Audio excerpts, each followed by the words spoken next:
Hello friend, welcome to S D tutorial YouTube channel. Friends, हम लोग सामान्य ज्ञान समसामयिक घटनाएं से 10वां प्रैक्टिस सेट सॉल्व करेंगे, जो आपकी सुपर टेट परीक्षा के लिए काफ़ी महत्वपूर्ण है। जूनियर और प्राइमरी में दोनों में यहाँ से 25 से 30 प्रश्न आपके पूछे जाते हैं परीक्षा में। तो इन पार्ट को अंत तक जरूर देखिएगा, और इसके पहले का वीडियो आप लोग प्ले लिस्ट में जाकर के देख सकते हैं, जो आपके एग्जाम की दृष्टि से ही सारे प्रैक्टिस सेट्स तैयार किए गए हैं। तो फ्रेंड, वीडियो को अंत तक जरूर देखिएगा। अगर वीडियो अच्छा लगे तो चैनल को सब्सक्राइब कीजिएगा, लाइक कीजिएगा और दोस्तों में शेयर कीजिएगा। तो चलिए पहला प्रश्न शुरू करते हैं आज का। पहला प्रश्न है आज का, भारत ने अपना पहला परमाणु परीक्षण कब किया था? पहला परमाणु परीक्षण कब किया था अपना पहला? तो ये 18 मई 1974 को हुआ था। ठीक है, पहला परमाणु परीक्षण। और दूसरा जो हुआ था 13 मई 1998 में, और उसमें जो है प्रधानमंत्री अटल बिहारी वाजपेयी थे। दूसरा जब हुआ था 13 मई 1998 को हुआ था, और पहला जो हुआ था 18 मई 1974 को हुआ था। ठीक है, तो यहाँ पे सी बी ऑप्शन आपका करेक्ट होगा। 102 नंबर प्रश्न है, मालगुडी डेज किसके द्वारा लिखा गया है? ये पुस्तक का नाम है मालगुडी डेज। इंपॉर्टेंट प्रश्न है ये, किसके द्वारा लिखा गया है? तो R.K. नारायण द्वारा। ठीक है, मालगुडी डेज नामक पुस्तक की रचना जो है R.K. नारायण ने की थी, और इन्होंने जो है द गाइड पुस्तक की भी रचना की थी, और इनका देहांत जो है 2001 में हुआ था। ठीक है, R.K. नारायण का और मालगुडी और इनकी द गाइड दोनों पुस्तक जो है बेहद इंपॉर्टेंट है। तो आपका डी ऑप्शन इसमें आपका सही हो जाएगा। 103 नंबर प्रश्न है, पाकिस्तान द गैदरिंग स्मार्ट पुस्तक के लेखक कौन है? Pakistan the gathering smart storm पुस्तक के लेखक कौन है? तो ये बेनजीर भुट्टो हैं। ठीक है, बी ऑप्शन आपका सही होगा। बेनजीर भुट्टो ने जो है पाकिस्तान द गैदरिंग स्टार में लिखी थी, और ये पाकिस्तान की प्रथम महिला प्रधानमंत्री थी बेनजीर भुट्टो। ठीक है, प्रथम महिला प्रधानमंत्री पाकिस्तान की थी। तो यहाँ पे बी ऑप्शन आपका करेक्ट होगा। 104 नंबर प्रश्न है, निम्न में से कौन अब भारत में तेल की कीमतों का निर्धारण करता है?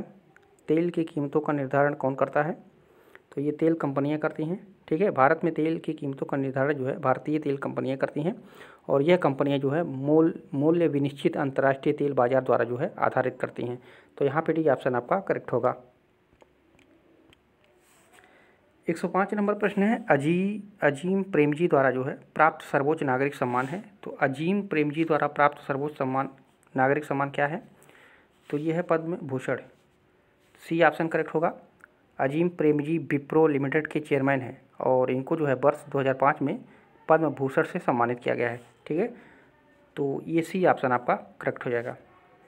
106 नंबर प्रश्न है, 2017 फार्मूला 1 बहरीन ग्रांड पी का विजेता कौन है? तो ये 2017 का पूछा है। ठीक है, तो 2017 में था सेबेस्टियन वेटल। ठीक है, Sebastian Vettel Bahrain Grand P का विजेता था। और 2020 में कौन है? ठीक है, 2019 का अभी रिजल्ट आया है आपका। ठीक है, तो ये है हैमिल्टन। ठीक है, कौन है? लुइस हैमिल्टन, और इसने जो है 7वीं बार लगातार जो है बहरीन ग्रांड पी जीता है। ठीक है, तो 2019 का अगर पूछेगा, 20 का पूछेगा तो लुइस हैमिल्टन हो जाएगा। और इसने जो है 7वीं बार लगातार जो है बहरीन ग्रांड पी फार्मूला 1 रेस को जीता है। ये ब्रिटेन का रहने वाला है। ठीक है, ये ब्रिटेन का रहने वाला है। तो यहाँ पे प्रश्न पूछा था 2017 का, तो 2017 का आपका हो जाएगा सेबेस्टियन वेटल, और ये जो लुइस हैमिल्टन है ये 2020 के हैं। ठीक है, तो इस करंट अफेयर को, इस करंट अपडेट को आप लोग याद रखिएगा। 107 नंबर प्रश्न है, निम्न में से कौन सामाजिक प्रदूषण नहीं है? सामाजिक प्रदूषण पूछ रहा है, नहीं है। तो सामाजिक प्रदूषण जो कृषि प्रदूषण होता है वो सामाजिक प्रदूषण नहीं होता है। ठीक है, तो प्रदूषण को सामान्यतः 2 वर्गों में विभाजित किया जाता है, भौतिक, ठीक है, और सामाजिक। ठीक है, पर्यावरणीय प्रदूषण जो है, पर्यावरणीय प्रदूषण में जो है वायु प्रदूषण, ध्वनि प्रदूषण, जल प्रदूषण और कृषि प्रदूषण प्रमुख हैं। ठीक है, ये सामाजिक में, और ये क्या बोलते हैं, भौतिक में। और सामाजिक प्रदूषण का उद्भव जो है भौतिक एवं सामाजिक कारणों से होता है। इसमें गरीबी, जनसंख्या प्रस्फोट, सामाजिक एवं शैक्षिक पिछड़ापन, दंगा फसाद, बलात्कार प्रमुख, ये सब जो है सामाजिक प्रदूषण के अंतर्गत आ जाते हैं। ठीक है, तो यहाँ पे आपका जो कृषि प्रदूषण है ये सामाजिक प्रदूषण नहीं है। ठीक है, तो यहाँ पे डी ऑप्शन आपका करेक्ट हो जाएगा। 108 नंबर प्रश्न है, निम्नलिखित में से ग्रैमी पुरस्कार 2016 वर्ष का country song of the year विजेता कौन सा था? तो ये 2016 का पूछा है। तो 2016 का जो ग्रैमी पुरस्कार country song of the year था वो था आपका गर्ल क्रश, ठीक है, गर्ल क्रश। और 2020 का पूछता है, अगर 2020 का अगर पूछता है तो बैड बॉय, ठीक है, बैड बॉय ये हो जाएगा आपका country song of the year 2020 का, ठीक है। और ये जो ग्रैमी पुरस्कार 2020 का होगा ये 62वां, ठीक है, 62वां ग्रैमी पुरस्कार होगा 2020 का। और उसका जो country song of the year है उसका विजेता रहा है बैड बॉय, ठीक है। तो यहाँ पे आपका इस प्रश्न के अनुसार आपका बी सही हो जाएगा। और 2020 का अगर करंट से पूछता है तो बैड बॉय आपका सही हो जाएगा, ठीक है। 109 नंबर प्रश्न है बुलंद दरवाज़ा कहाँ पर स्थित है? तो सबको पता होगा उत्तर प्रदेश में स्थित है बुलंद दरवाज़ा। बुलंद दरवाज़ा जो है आगरा में स्थित है, उत्तर प्रदेश के समीप जो है एक फतेहपुर सीकरी में इसका निर्माण किया गया है। और इसका निर्माण वर्ष जो है 1601 ईस्वी में मुग़ल बादशाह अकबर ने जो है अपनी गुजरात विजय की याद में बनवाया था, ठीक है, 1601 ईस्वी में। और अकबर ने जब गुजरात पर विजय प्राप्त किया था तो उन्होंने बुलंद दरवाज़ा जो है फतेहपुर सीकरी में उत्तर प्रदेश के आगरा शहर के समीप में ही इसको बनवाया था। तो यहाँ पे सी ऑप्शन आपका करेक्ट हो जाएगा। 110 नंबर प्रश्न है Bikaner school, Jaipur school, Marwar school, Mewar school सभी किससे संबंधित हैं? तो सभी किससे संबंधित हैं? तो ये सभी जो है राजपूत चित्रकला से संबंधित हैं, ठीक है, राजपूत चित्रकला से संबंधित है। राजपूत चित्रकला को जो है राजस्थानी चित्रकला भी कहा जाता है, इसको जो है राजस्थानी चित्रकला भी कहा जाता है। और 16वीं शताब्दी में इसके विभिन्न स्कूल जन्मे, इसमें जो है Bikaner school, Marwar school, Mewar school, Jaipur school ये सभी जो है राजपूत चित्रकला के अंतर्गत आते हैं और इसको जो है राजस्थानी चित्रकला भी कहा जाता है, ठीक है। तो यहाँ पे बी ऑप्शन आपका करेक्ट हो जाएगा। 111 नंबर प्रश्न है द विंडफॉल के लेखक या लेखिका कौन है? द विंडफॉल एक पुस्तक है, उसकी लेखिका कौन है? तो ये दीक्षा बसु हैं, ठीक है, सी ऑप्शन करेक्ट हो जाएगा।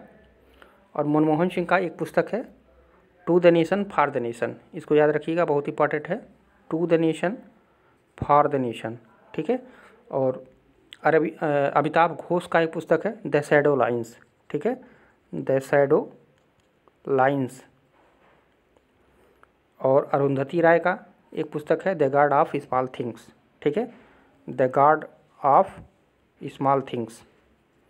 तो चारों को आप लोग याद रखिएगा, इंपॉर्टेंट है चारों पुस्तक और यहाँ से प्रश्न जरूर पूछा जाएगा, ठीक है। तो यहाँ पे द विंडफॉल का सही उत्तर हो जाएगा आपका ऑप्शन नंबर सी। 112 नंबर प्रश्न है नर्मदा बचाओ आंदोलन के पीछे सबसे प्रमुख प्रेरक बल किसका था? तो ये था मेधा पाटकर का, ठीक है। नर्मदा बचाओ आंदोलन एक सामाजिक आंदोलन था। इस आंदोलन में मेधा पाटकर, बाबा आमरे अत्यंत प्रमुख व्यक्तित्व रहे हैं, ठीक है। और आपको ज्ञात होना चाहिए कि नर्मदा नदी जो है अमरकंटक से उत्पन्न होकर जो है विंध्य एवं सतपुड़ा पहाड़ियों के बीच से गुजरती हुई जो है खंभात की खाड़ी में गिर जाती है। तो यहाँ पे आपका बी ऑप्शन सही हो जाएगा, मेधा पाटकर। और एक थे बाबा आमरे, ठीक है, और इन दोनों का महत्वपूर्ण भूमिका उसमें थी, ठीक है। 113 नंबर प्रश्न है कला संगीत के क्षेत्र में 2017 का पद्म भूषण पुरस्कार किसे दिया गया? तो यहाँ पे 2017 का पूछा है, तो 2017 का आपको मिला था विश्व मोहन भट्ट को, ठीक है, विश्व मोहन भट्ट को कला संगीत के क्षेत्र में 2017 का पद्म भूषण मिला था।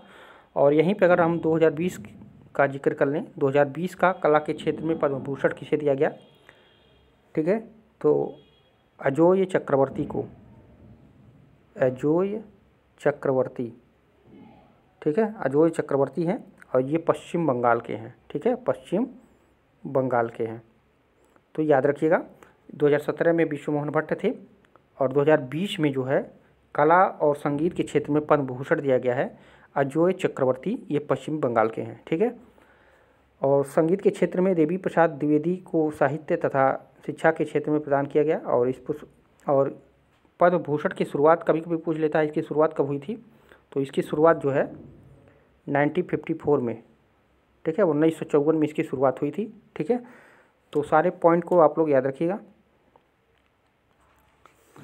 114 नंबर प्रश्न है 2017 फार्मूला 1 चाइनीज ग्रांड प्री का विजेता कौन है? इसके पहले हम लोग फार्मूला 1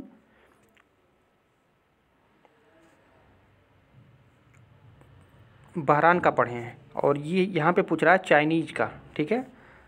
तो यहाँ पे 2017 का पूछा है, तो 2017 में था वो लुइस हैमिल्टन था, ठीक है। 2017 में चाइनीज ग्रांड पी फार्मूला 1 रेस का जो है लुइस हैमिल्टन था। और 2020 का देखा जाए तो 2020 में चार्ल्स लेक्लर्क, ठीक है। 2020 में जो है फार्मूला 1 चाइनीज ग्रांड पी जो है 2020 का जीतने वाला चार्ल्स लेक्लर्क है, ठीक है। और ये कहाँ का रहने वाला है, तो ये फेरारी का रहने वाला है, ठीक है, फेरारी का। तो इसको आप लोग याद रखिएगा। 2020 का चार्ल्स लेक्लर्क फेरारी का रहने वाला है। और इन्होंने जो है 2020 फार्मूला 1 चाइनीज ग्रांड पी का विजेता इसको माना गया है, ठीक है। तो यहाँ पे इस प्रश्न के अनुसार आपका लुइस हैमिल्टन सही हो जाएगा। 115 नंबर प्रश्न है, 2014 का फीफा विश्व कप का मेज़बान देश कौन था। तो जो 2014 में फीफा विश्व कप फुटबॉल मैच हुआ था उसका मेज़बानी कौन किया था, तो ब्राज़ील किया था, ठीक है। और 2018 का कौन किया था, 4 साल बाद होता है, तो 2018 का किया था आपका रूस किया था, ठीक है। 2018 का रूस किया था। और 2022 में कौन करेगा, ठीक है, 2022 में कौन करेगा, तो 2022 का जो आयोजित होगा वो कतर में होगा, ठीक है। कतर की राजधानी दोहा, ठीक है। तो ये तीनों याद रखिएगा। 14 में हुआ था वो कहाँ पे हुआ था, तो ब्राज़ील में हुआ था। 2018 में जो हुआ था ये भी निकल चुका है, तो ये पूछा जा सकता है, रूस में हुआ था। और 2022 में जो होने वाला है ये कतर में होगा, ठीक है। तो तीनों को आप लोग याद रखिएगा, ठीक है। और फीफा विश्व कप की शुरुआत कब हुई थी, तो 1930 ईस्वी में हुआ, शुरुआत इसका हुआ था, ठीक है। और यह प्रतियोगिता जो है प्रत्येक 4 वर्ष में होता है, ठीक है। तो सारे पॉइंट को आप लोग इसमें याद रखिएगा। 116 नंबर प्रश्न है, निम्नलिखित में से कौन एक प्रसिद्ध गायक है। तो यहाँ पे पंडित जसराज एक गायक हैं, ठीक है। पंडित जसराज जो है भारत के सुप्रसिद्ध शास्त्रीय गायकों में से एक है। और पंडित जी का संबंध जो है मेवाती घराने से है, ठीक है। ये मेवाती घराने से आते हैं, इसको भी याद रखिएगा, मेवाती घराने से भी पूछा जाता है। और जब जसराज काफ़ी छोटे थे तभी उनके पिता श्री पंडित मोती राम जी का देहांत हो गया था। और उनका पालन पोषण जो है बड़े भाई पंडित मणि राम जी के संरक्षण में हुआ था। और ये जो है भारत के सबसे सुप्रसिद्ध शास्त्रीय गायकों में से एक माने जाते हैं। और ये मेवाती घराने से आते हैं, ठीक है। तो सारे फैक्ट को आप लोग याद रखिएगा। 117 नंबर प्रश्न है, किस अभिनेत्री को 64वें राष्ट्रीय फिल्म पुरस्कार 2017 से सम्मानित किया गया। तो यहाँ पे फिर 2017 का पूछा है, 64वें फिल्म राष्ट्रीय फिल्म पुरस्कार में तो किया गया था सुरभि सीएम को, ठीक है। सुरभि सीएम को जो है 64वां राष्ट्रीय फिल्म पुरस्कार 2017 से सम्मानित किया गया था। और जो 9 अगस्त 2019 को संपन्न हुआ है, 9 अगस्त 2019 को जो संपन्न हुआ है उसमें किसको मिला है, तो उसमें मिला है आपको कृति सुरेश को, ठीक है। कृति सुरेश को इसमें राष्ट्रीय फिल्म पुरस्कार से सम्मानित किया गया है। और ये जो 19 वाला था ये 66वां, ठीक है, 66वां राष्ट्रीय फिल्म पुरस्कार था 2019 का, ठीक है। और ये फिल्म थी अंधाधुंध, ठीक है। अंधाधुंध फिल्म की जो हीरोइन थी कृति सुरेश, उनको जो है राष्ट्रीय फिल्म पुरस्कार 2019 में जो है 9 अगस्त 2019 को सम्मानित किया गया है, ठीक है। तो ये करंट है, करंट से आप लोग अपडेट रहिएगा। और ये पीछे का पूछा था, तो यहाँ पे ए ऑप्शन आपका सही हो जाएगा। 118 नंबर प्रश्न है, निम्नलिखित में से किसी कुश्ती के क्षेत्र में 2016 का अर्जुन पुरस्कार नहीं मिला है। नहीं पूछा है यहाँ पे, तो रजत चौहान को इसमें नहीं मिला है, ठीक है। विनेश फोगाट, वीरेंद्र सिंह, अमित कुमार को, इनको जो है 2016 में अर्जुन पुरस्कार से सम्मानित किया गया था। किस क्षेत्र में, कुश्ती के क्षेत्र में। और अगर देखा जाए 2016 में कुश्ती के क्षेत्र में वीरेंद्र सिंह, विनेश फोगाट, अमित कुमार को मिला था अर्जुन पुरस्कार। और 2020 में जो है कुश्ती के क्षेत्र में किसको किसको दिया गया है, तो एक दिया गया है दिव्या काकरान को, और एक हैं राहुल आवरे, ठीक है। दोनों को अर्जुन पुरस्कार से सम्मानित किया गया है 2020 में, ठीक है। 2020 में कुश्ती के क्षेत्र में अर्जुन पुरस्कार पाने वाले दिव्या काकरान, ठीक है, दिव्या काकरान और राहुल आवरे, ठीक है, इन दोनों को मिला है। ठीक है, तो दोनों को आप लोग याद रखिएगा। 119 नंबर प्रश्न है, किस राज्य की राजधानी का नाम स्वतंत्रता प्राप्ति के बाद अभी तक नहीं बदला गया? तो ये है आंध्र प्रदेश। ठीक है, 2 जून 2014 को तेलंगाना बनने से पूर्व जो है तक आंध्र प्रदेश की राजधानी हैदराबाद थी, और स्वतंत्रता प्राप्ति के बाद से अभी तक जो है राजधानी हैदराबाद का नाम परिवर्तित नहीं हुआ है। ठीक है, और आंध्र प्रदेश की नवीन राजधानी अमरावती विकसित की जा रही है। ठीक है, तो यहाँ पे डी ऑप्शन आपका करेक्ट होगा। 120 नंबर प्रश्न है, निम्न में से कौन एक विशिष्ट चित्रकार है? विशिष्ट चित्रकार इसमें से कौन है? तो अमृता शेरगिल, ये बहुत बड़ी चित्रकार है, आप लोग जानते होंगे। अमृता शेरगिल जो है ये बहुत बड़ी चित्रकार है। और उदय शंकर जो है नृत्य से जाने जाते हैं, नृत्य से। और सोनल सिंह जो है ये भी नृत्य से हैं, नृत्य से हैं। और यामिनी कृष्णमूर्ति ये भी नृत्य से हैं। ठीक है, और अमृता शेरगिल जो है ये एक विशिष्ट चित्रकार है। ठीक है, तो यहाँ पे सी ऑप्शन आपका करेक्ट हो जाएगा। 121 नंबर प्रश्न है, 19वां सार्क सम्मेलन नवंबर 2016 में होना तय हुआ था, परंतु वह स्थगित हो गया। कौन सा देश उसका मेजबान था? तो पाकिस्तान, आप लोग जान रहे होंगे। वर्ष 2016 में जो 19वां दक्षिण सम्मेलन पाकिस्तान की इस्लामाबाद में होने वाला था, उरी हमले के कारण जो है भारत ने इसका जो है विरोध किया, और कालांतर में यह सम्मेलन जो है स्थगित हो गया था। ठीक है, तो डी ऑप्शन आपका करेक्ट हो जाएगा। 122 नंबर प्रश्न है, ऊर्जा गंगा परियोजना के लिए निम्नलिखित में से कौन से कथन सही हैं? तो यह गैस पाइपलाइन परियोजना है, तो बिल्कुल सही है। और इसे अक्टूबर 2016 में आरंभ किया गया, ये भी सही है। यह ईरान से भारत तक फैली है, तो ये गलत है आपका। ठीक है, ऊर्जा गंगा परियोजना अक्टूबर 2016 में जो है आरंभ किया गया था, और इसकी नींव जो है प्रधानमंत्री ने जो है वाराणसी में की थी। और ऊर्जा गंगा परियोजना जो है अत्यंत महत्वाकांक्षी गैस पाइपलाइन परियोजना है, और इसका लक्ष्य जो है देश के पूर्वी भाग के निवासियों को जो है piped natural gas PNG, piped natural gas PNG और वाहनों के लिए जो है CNG करना है। ठीक है, तो यहाँ पे केवल 1 और 2 सही होगा। ये ईरान तक नहीं फैली है, ये गलत है आपका। 123 नंबर प्रश्न है, निम्नलिखित युग्मों में से कौन सा सही सुमेलित नहीं है? यहाँ पूछा है, सुमेलित नहीं है। तो जनश्री बीमा योजना की शुरुआत 2000 में हुई थी, तो ये सही है। राष्ट्रीय ग्रामीण स्वास्थ्य मिशन जो है ये भी 2005 में शुरुआत हुआ था, ये भी सही है। MG नरेगा, महात्मा गांधी नरेगा की शुरुआत 2003 में हुई थी, तो ये गलत है। ठीक है, MG नरेगा की शुरुआत जो है 2003 में नहीं बल्कि कब हुआ था? 2006 में हुआ था। ठीक है, और इससे पहले इसका नाम जो है नरेगा था, फिर 2 अक्टूबर 2009 में जो है महात्मा गांधी नरेगा कर दिया गया था। ठीक है, तो इसकी जो शुरुआत हुई थी 2006 में हुई थी। और आम आदमी बीमा योजना 2007 में इसकी शुरुआत हुई थी, तो ये भी सही है। तो यहाँ पे आपसे पूछा है कि कौन सही नहीं है, तो ये नहीं सही है आपका, सी नहीं सही होगा, ये 2006 होगा।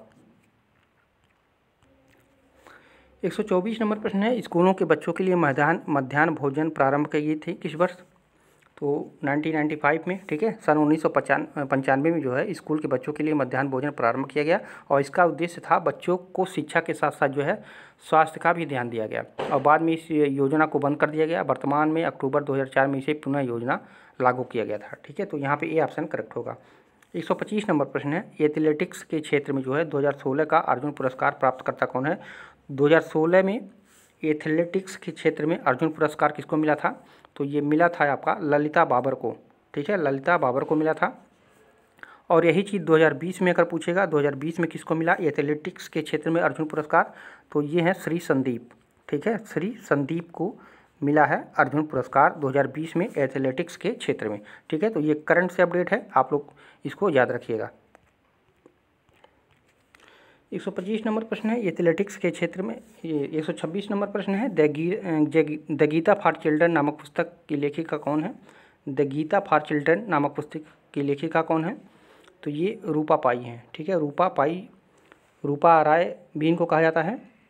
ठीक है, और इन्होंने जो है द गीता फॉर चिल्ड्रन लिखी है, और Arundhati Roy The God of Small Things तथा सलमान रुश्दी जो है मिडनाइट चिल्ड्रन की रचना की है। ठीक है, तो यहाँ पे आपका द गीता फॉर चिल्ड्रन जो है रूपा राय के द्वारा लिखा गया है, या रूपा पाई के द्वारा लिखा गया है। ठीक है, तो फ्रेंड्स ये रहे कुछ महत्वपूर्ण प्रश्न। कैसा लगा वीडियो कमेंट करके जरूर बताइएगा।